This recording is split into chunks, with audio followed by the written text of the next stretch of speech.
Now, shall we? Yes. Let us continue our conversation, but on a somewhat different footing.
Sorry that I have to put my terrible voice over this awesome music, but this is Chrono Trigger, by far my favorite game for the SNES. Oh man, I love this game. When I had sold all the other games I owned for the SNES, I kept this one. And everywhere I moved, I lugged along my piss yellow SNES.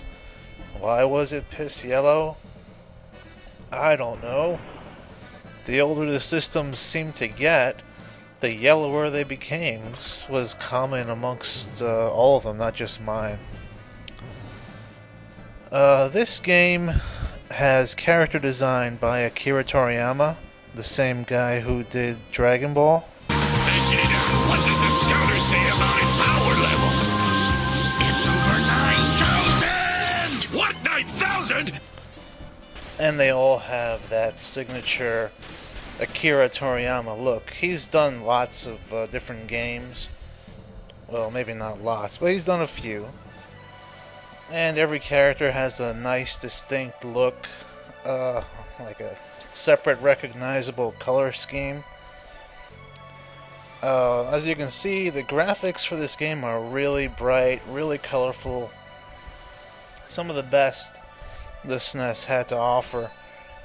The music in this game, oh man, this might be my favorite soundtrack of all time for any video game. It's very possible, I'm not sure, but it's gotta be in my top 5 favorite soundtracks, at least. This game was extremely fun. Just about every item you get is useful in some way.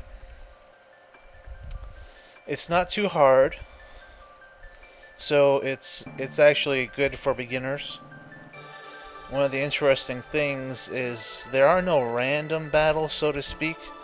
Sometimes the enemies kind of pop out of nowhere, but for the most part, you can see the enemies before you fight them. So everything happens in the environment, which is cool and rarely seen in RPGs. One of the things that made the fighting in this game so fun were the dual techs and the triple techs. You've probably seen in the trailer there. People can combine their moves to produce more powerful attacks, like the X Strike or the Ice Sword. And one of the things that gives this game such great replay value is New Game Plus. When you beat the game, you can play through it again with your leveled up characters and almost all your items, minus a few story items, not very many, like the Masamune. Since that's pivotal to the story, you can't start off with it. But that's not a big deal. One of the bummers with the New Game Plus, though, is you lose all your gold. And not that you really need it, but let's say if you wanted to buy some ridiculously expensive beef jerky early in the game, which would actually be pretty handy if you could do it, you can't. But here's a little trick. If you go to a store before you beat the game and buy something really expensive like a sword, and buy as many as you can,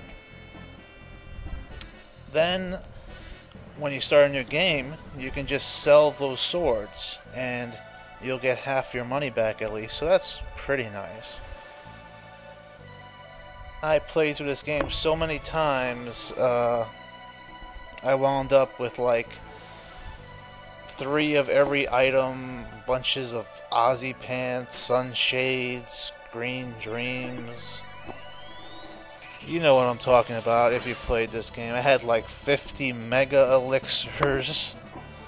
Mega elixirs. Damn, I love this game. I can't say anything bad about it, sorry. There's nothing bad about it. If you like RPGs, you owe it to yourself to play this game. And if you want to take your first foray into RPGs, this is a good one to get started on.